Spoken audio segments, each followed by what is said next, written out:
Hello. I There's a recent phenomenon on YouTube. Users are allowed through an SMS message to upload videos of any length. Because of this, copyright has been slow to catch up to YouTube users who are now uploading full movies.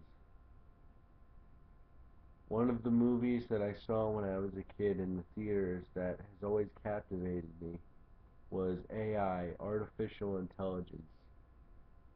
It was a movie directed by Steven Spielberg. It was in a project that was begun by Stanley Kubrick. He hired a writer. He gave the writer The Adventures of Pinocchio, and he said to use that as inspiration. In the film, Haley Joel Osment's character is deeply influenced by the story of Pinocchio, and in the movie he searches for the blue fairy. Truth be told, I already made this video. It was over 18 minutes in length, and I broke down crying twice. I was not allowed to upload the video because I had not verified my YouTube account, so it was deleted by YouTube. It was the most cathartic experience of my life, and I'm sad that I wasn't able to share it with you. Basically, the final scene of AI sort of encapsulates my entire life. He's given 24 hours, Haley Joel Osment's character, to live with his mother, because the aliens reason that you can't bring someone back because the universe has recorded that person's life, so you can only bring the person back for 24 hours, and then they go to sleep, they die again. So Haley Joel Osment spends the day with his mother, and the character anyway, who isn't really his mother, but the robot believes that she's his mother, and he wants to be a real boy like Pinocchio. Anyway, at the end of the movie, they have this great day together, spending time together and enjoying themselves. And before the woman goes into her eternal sleep, she says, "I love you. I have always loved you." And that gives Haley Joel Osment's character the eternal happiness that he needed. And the movie ends that way, and he enters a sleep. He tries to pretend he's willing to sleep, pretend to sleep for the rest of his existence. And I realized after I watched this movie that that was a metaphor for my entire life. Because for my entire life, I've wanted to be an artist. And the whole reason why I wanted to create art was because I was trying to find a pathway back to my mother. Because when someone dies when you're 8 years old, you don't understand it. You don't understand death.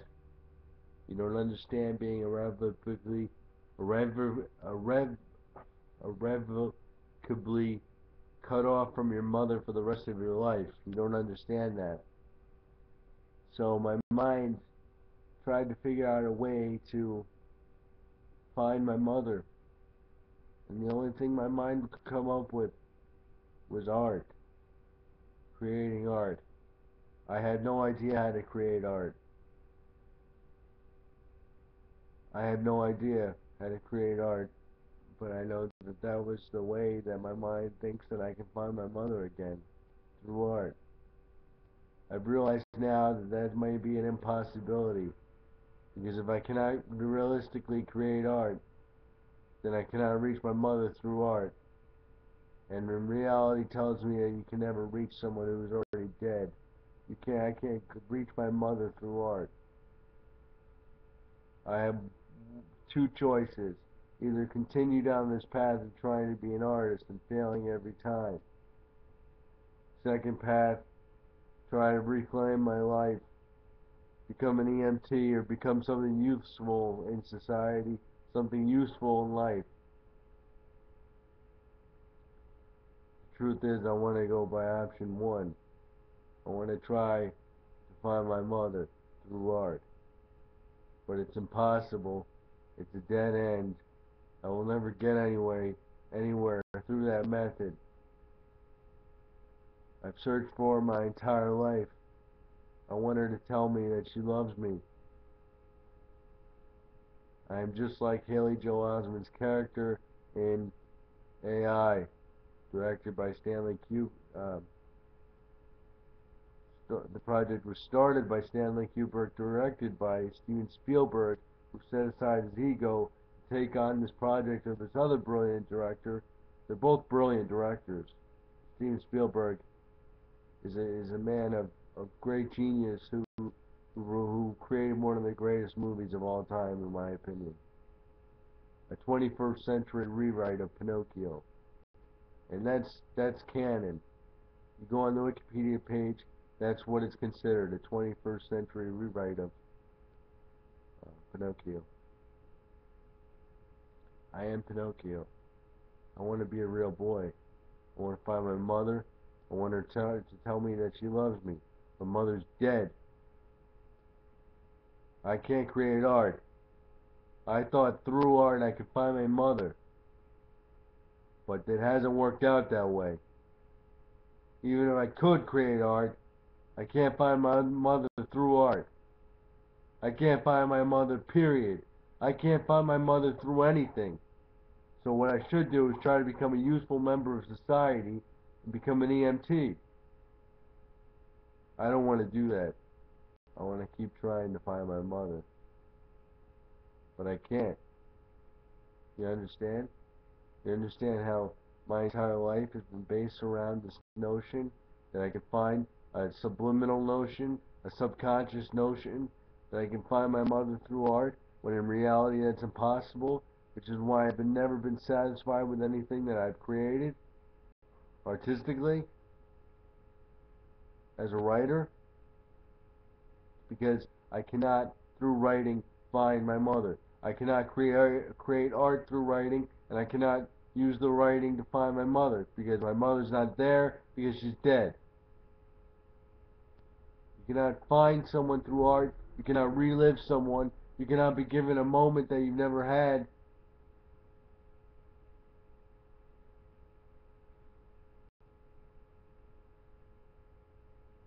But isn't this just a blighted perspective? This all or nothing approach? Saying that you can find your mother through art? Saying that you can't find your mother through art? Not recognizing that there may be a happy medium, that I may be able to pursue the art as well as the EMT training, that I may be a useful member of society and have my own artistic goals and achievements, that maybe it's not all for rot, that maybe even if I can't find my mother, I can find something else that will fulfill me through art.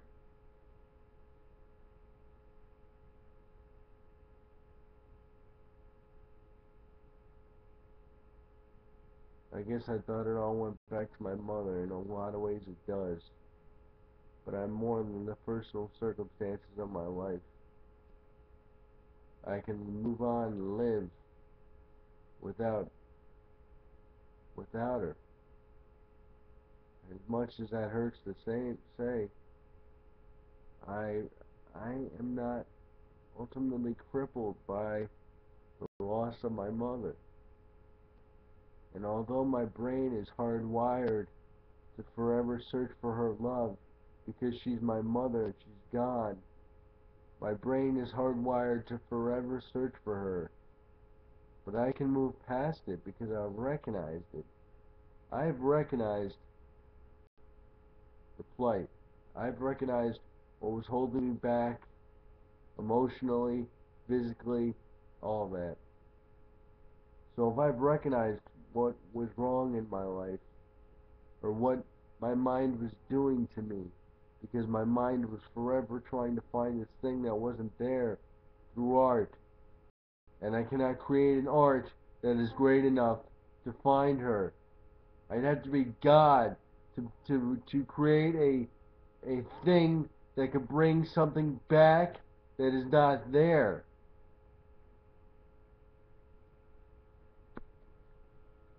And all of the ego and all that crap, I don't need that. It really was never about the ego. It really was never about becoming a great writer.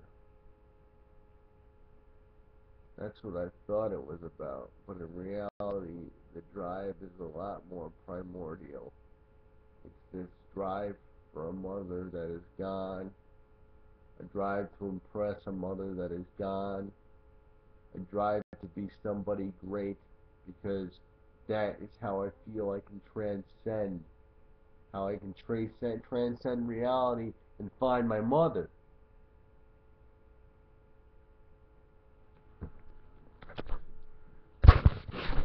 Something else I've realized. Yeah, I look pretty homely, don't I? You know, I got the double chin, I got some acne, and I'm dead fucking tired, so all my skin's saggy and everything else. So I look about twice as bad as I would normally, because I'm so fucking spent. But I'm really not an ugly guy. In fact, I'm kind of a good looking guy. Underneath this rough exterior, I'm not a bad looking guy. If I wasn't sitting in this position, I wouldn't be that bad looking. Yeah, I got my own face shit going on and everything else. But in reality, I'm not really that bad a looking guy, you know? And who gives a shit, you know? I'm not trying to win any popularity contest. I'm not trying to be Justin Bieber, you know? But I guess if you saw my raw video, which was deleted by YouTube, you wouldn't know what to do. You would lose your mind. In that video, I emotionally described the events surrounding my mother's death and what followed and what it did to my family. Not just me, but to my other family members who were directly affected by her death forever. And it was very, very overwrought, very, very, very so much meaning and such a dramatic representation of the film and discussing the film and how the film was created by the people who made it and how it related to my life and you know, it was just a very incredible piece of art, you know. The video was very incredible. But it's gone. And really, the only reason I'm still talking because that video was like 18 minutes and 40 seconds. And this video is only clocking in under 15 minutes. So I'm trying to compensate, you know, for what was lost. But I think that video may have been lost for a reason because it was really too real. It was like if a psychiatrist was interviewing his patient and the patient unveiled his entire mental issue in the plainest of words, in the most effective and pure representation of a person's mental issues. If that was displayed in full, I mean, even for a psychiatrist, it would be too much. I would have to be reeled in, you know. So, I don't know what to say. I'm gonna post this. You can watch it. You can not watch it. You can do whatever the fuck you want. I have nothing to do with you and your actions. You know, I just was profoundly influenced and affected by that movie. I mean, it's 5 a.m. I gotta be working 2 hours, you know, 2.5 hours. So, I didn't sleep at all tonight, but shit happens. I'll go to the store and buy a Monster and fucking deal with it, you know.